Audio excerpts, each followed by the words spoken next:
Bwana,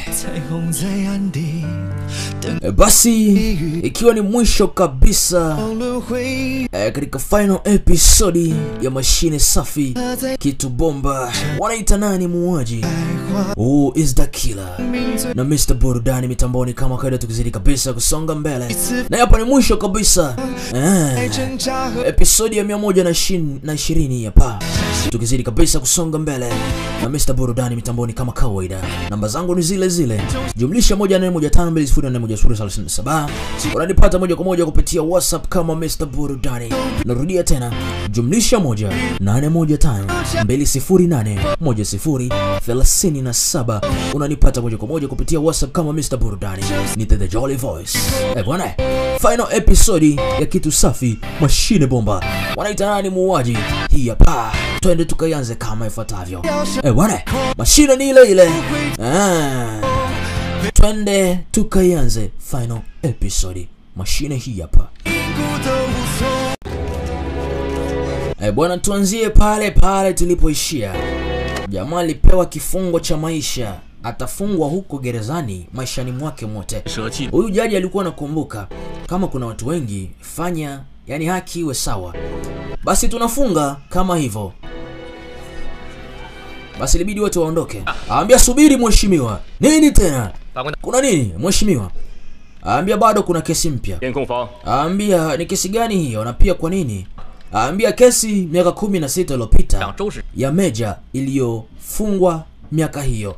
Yani kesi ya Meja iliyofungwa miaka hiyo miaka 16 iliyopita. Aambia hoya, kesi hiyo ni ya zamani sana, ya kitambo sana. Kwa nini tuifungue kipindi hichi? Mheshimiwa, pia na mimi ningetaka kesi hiyo ifunguliwe upya ili kuhakikisha kwamba watu wanafahamu kwamba sheria ipo na haki pia ipo. Kwa maana hiyo watu wawili walikufa pasipokuwa na hatia. Guabonjun na pia Meja alifariki pasipokuwa na hatia yoyote ile. Kwa maana hiyo ningependa haki yao leo ipatikane mheshimiwa. Fungua mahakama upya, kesi hii iendelee, kwa maana leo tuna shahidi wa kutosha. Bwana, ndio haki patikane ya watu walokufa bila haki. Bwana, watu walokufa bila hatia haki yao inabidi ipatikane. Ni watu gani? Guabonjun pamoja na Meja alouawa bila hatia. Basi tunakwenda kufungua rasmi kesi hiyo ya miaka 16 iliyopita ya Meja kuuawa bila sababu. Watu kabidi waketi, kesi inaendelea. Aambia Jizen Tao, nani ni mtuhumiwa katika kesi hii? Mheshimiwa, Leng Shinan. Aambia Leng Shinan pamoja na babake mkwe Leng Zishan. Bwana, waliletwa wazee. Wazee wameletwa katika viti. Unaambia wazee ni wagonjwa sasa hivi, wanaka ugonjwa kao ambao wote wanako. Aambia basi hawa walikuwa ni chanzo ya mambo yote haya kutokea. Aambia mpaka sasa tunasema hivi. 元年11月20日，前市长周世昌在圣婴孤儿院慰问孤儿时，离奇地死在了休息室。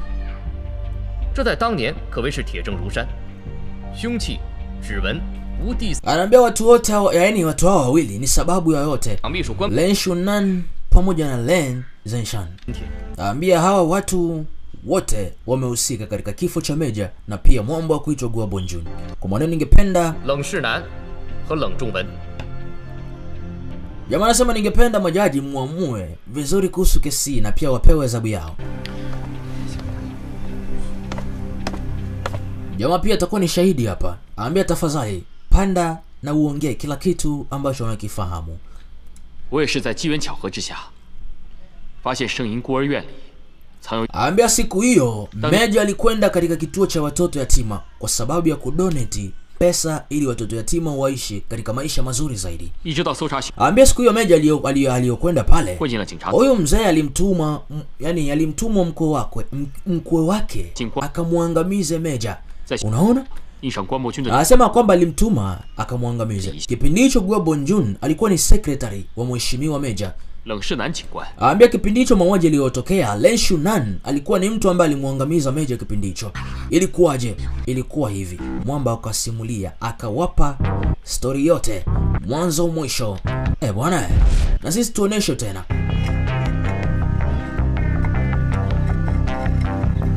Asa huyu mshenzi baada ya kujifichaga kipindi kile alitokaga, ilikuwa hivi. Baada ya kutoka ilikuwa hivi. Unaona? Alitoka pale.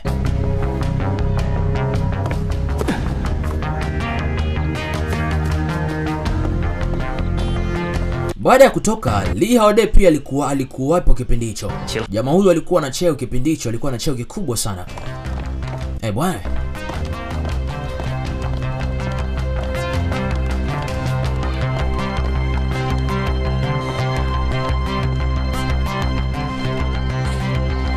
Jamaa aliingia katika sehemu ambayo mauaji yamefanyika kipindi hicho. Alikuja hapa, anajifanya kwamba kama ajui chochote kile.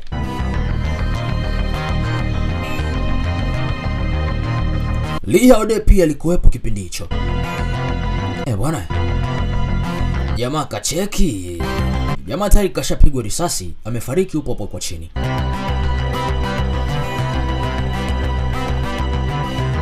Akacheki hapa chumbani. Akaona kuna mkoba ambao huko hapa.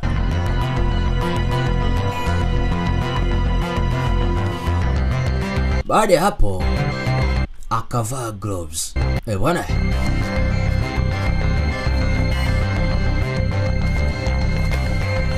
Akaushika ule mkoba. Alivyoshika huo mkoba kulikuwa kuna risasi kwa ndani, aliiona. Unaona? Baada ya kuiona risasi, aliishika. Na kuishika, aliweka fingerprint za mzee Guo Bonjun. Kuishika hii risasi, fingerprint zake za mzee Guo Bonjun, mzee alizigundua, na baada ya hapo aliziweka katika risasi ya mauaji ambayo ilifanywa mauaji. Aambia vipi, kuna pingamizi lolote lile?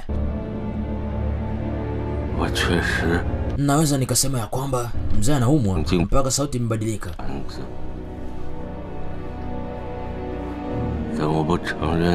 Huyo mpumbavu anajaribu kunizingizia mimi. Ni kwamba anajaribu kusema kitu ambacho hana ushahidi wa kutosha. Aambia vipi, kuna pingamizi pia upande wenu?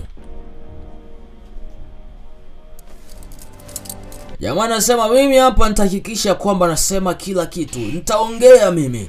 Len Wei. Bwana.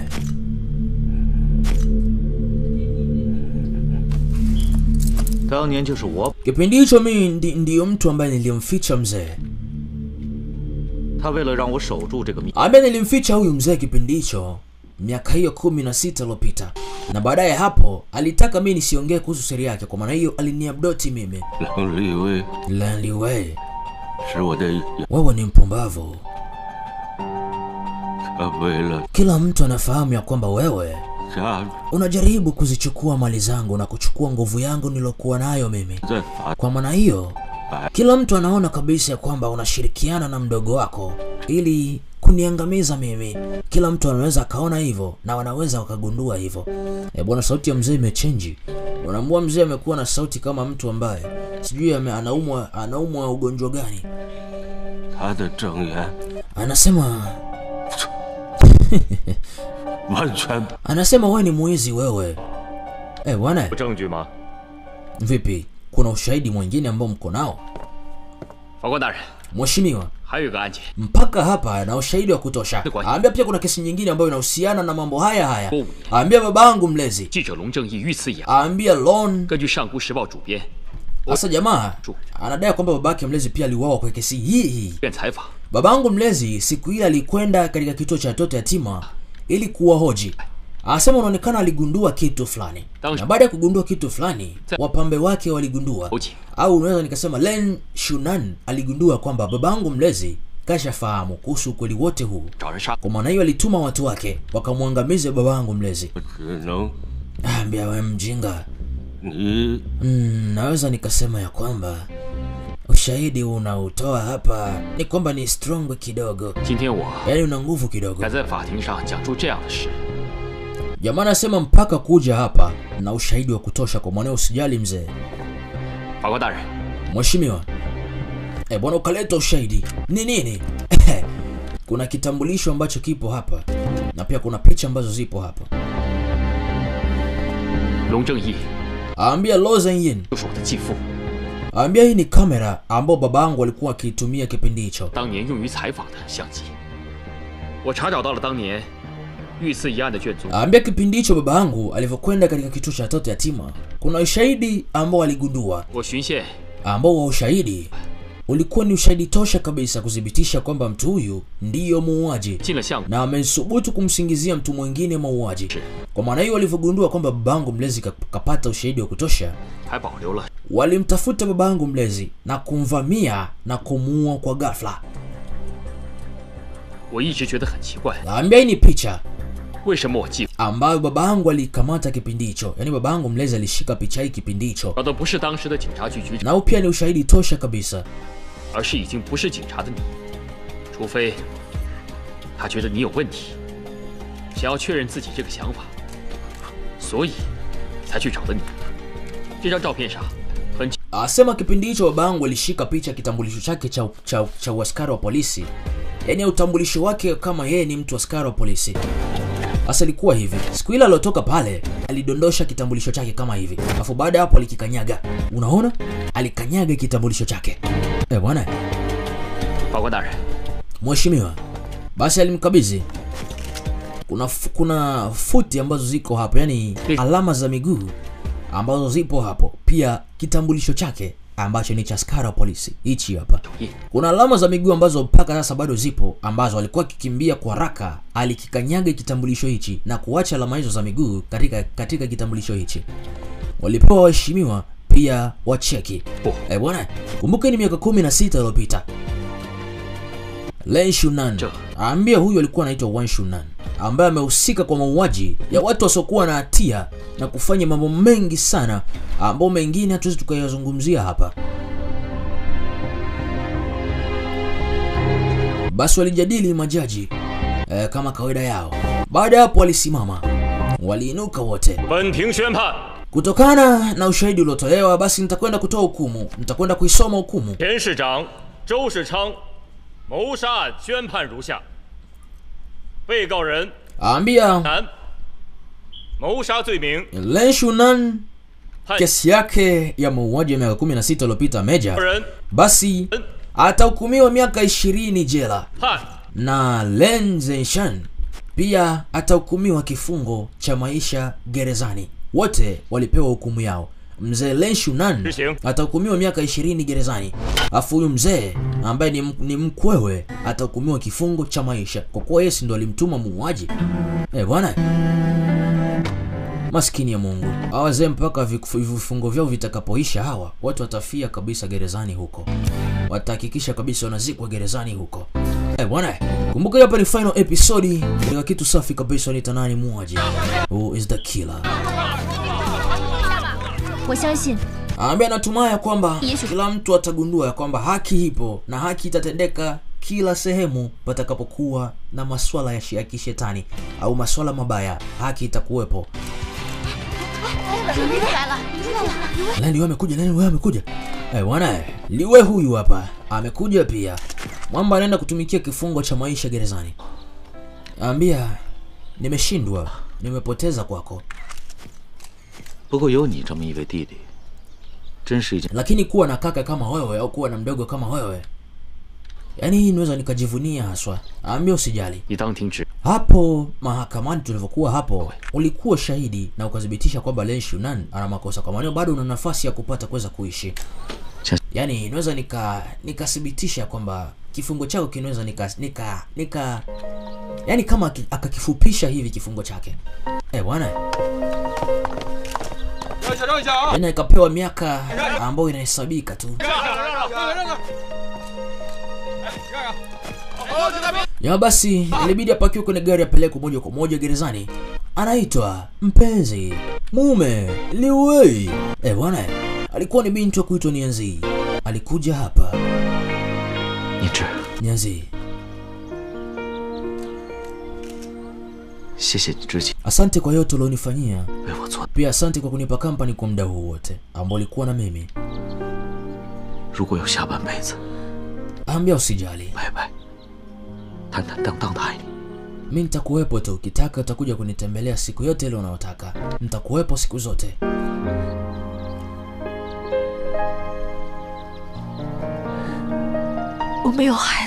Aambia na ujauzito. Aise, mwamba aliambiwa bwana. Kuna kitoto kichanga ambacho kipo huko. Aise, aambia nina mimba mimi ni mjamzito eti. Basi muda uliisha kama hivyo, inabidi achukuliwe. Jamaa walifurahi sana kwa hili. Aendi gerezani hivi hivi bwana, pia na iacha damu yake huku.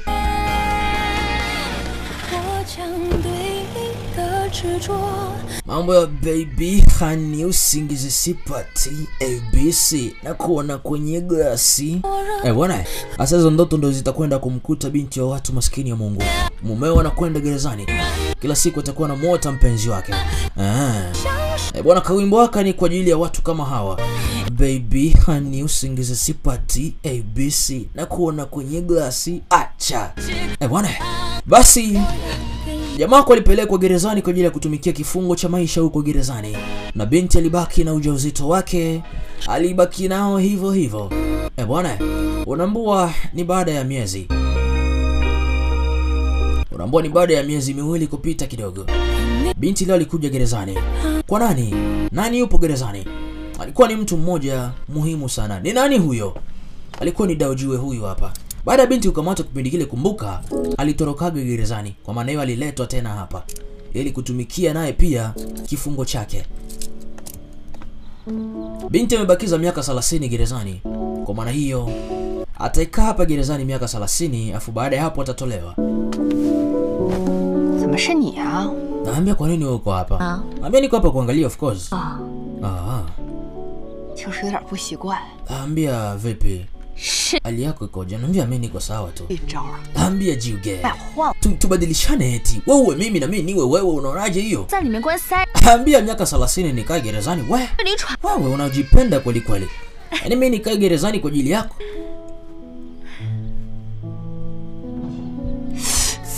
Aya. Kwa nini umekuja hapa peke yako? Kwani uko hapa peke yako? Kuna mtu ambaye umekuja naye? Uko hapa peke yako Ndio. Bwana Dudu huyu hapa alikuja na Dudu. Oya vipi? Bwana ni mkonyezo tu. Dudu amekuja bwana, yuko peke yake. Oya! Mwisho nimekupota tena. Nimekuona kwa mara ya mwisho. Kwa mara nyingine tena amemuona binti Dudu. Naambia vipi, umenimisi? Haujanimisi? Haujanimisi kwani haujanimisi? Bwana, basi ilikuwa ni furaha kutosha sana kwa watu hawa. Umekuwa sasa hivi. Naambia bila shaka. Vipi? Angalia sasa mwenyewe ulivyokuwa sasa hivi. Umekuwa mnene. Bwana, basi baada ya yote, leo ilikuwa ni siku ambayo jamaa kwa anaelekea zake huko Ufaransa. Bye bye eti, tutaonana tena. Natumai tu kwamba utonisahau mimi. Jamaa alisema hivyo. Itabidi aelekee huko kaanze maisha yake huko, kwa maana hapa hakuna mtu yote yule. Naenda kuanza maisha peke yangu. Nikiwa sina partner au nikiwa sina mtu yote yule. Naweza nikazeeka hivi kweli asa. Kwa nyuma alikuwa ni ziao huyu hapa alikuja. Unazeekaje peke yako? Tunazeeka wote bwana. Au vipi? Waliondoka namna hiyo, wanaelekea kuanza maisha yao huko. Jiuge. Aambia kwa mambo yote yanayotokea hapa ni kama tumekata tawi katika mti mrefu. Katika mti mrefu mno. Yaani sasa hivi ni kama tumekata tutawi fulani hivi katika mti. Mbele mambo yanayokuja ni ya kutisha zaidi, kwa maana unatumai kwamba utaogopa na pia usiogope. Usijali kwa kuwa uko hapa, basi sitaogopa. Naambia kwa kuwa uko hapa na mimi, hakuna chochote kile ambacho mimi nakiogopa. Bwana, basi ulikuwa ni mwisho kabisa wa episode yetu, wa season yetu Mashine Bomba. Kitu safi, wanaita nani muuaji? Who is the killer? Ulikuwa ni mwisho kabisa wa season yetu kali kabisa, wanaita nani muuaji? Bwana, tukutane katika vigongo vingine vikali na vitamu kama hivi. Ulikuwa nami mwanzo mpaka mwisho, na mimi ningependa nitoe shukrani zangu za kutosha juu yako wewe ambao ulikuwa unanifuatilia mwanzo mpaka mwisho. Tumemaliza final ya kitu safi kabisa, Mashine Bomba. Wanaita nani muuaji? Tukutane katika vigongo vingine vikali kabisa na mashine nyingine ambazo zinakuja hivi karibuni. Bwana, Basi kumbuka namba zangu ni zile zile, unanipata kupitia WhatsApp kama Mr. Burudani the Jolly Voice. Tukizidi kabisa kusonga mbele katika kitu safi kabisa, mashine bomba, na hiyo ilikuwa ni mwisho wa kitu safi, mashine fantastic bomba. Bwana, wanaita who is the killer, nani muuaji? Tukutane katika vigongo vingine vikali na mashine nyingine kali kuliko. Bwana, kumbuka ulikuwa nami mwanzo mpaka mwisho.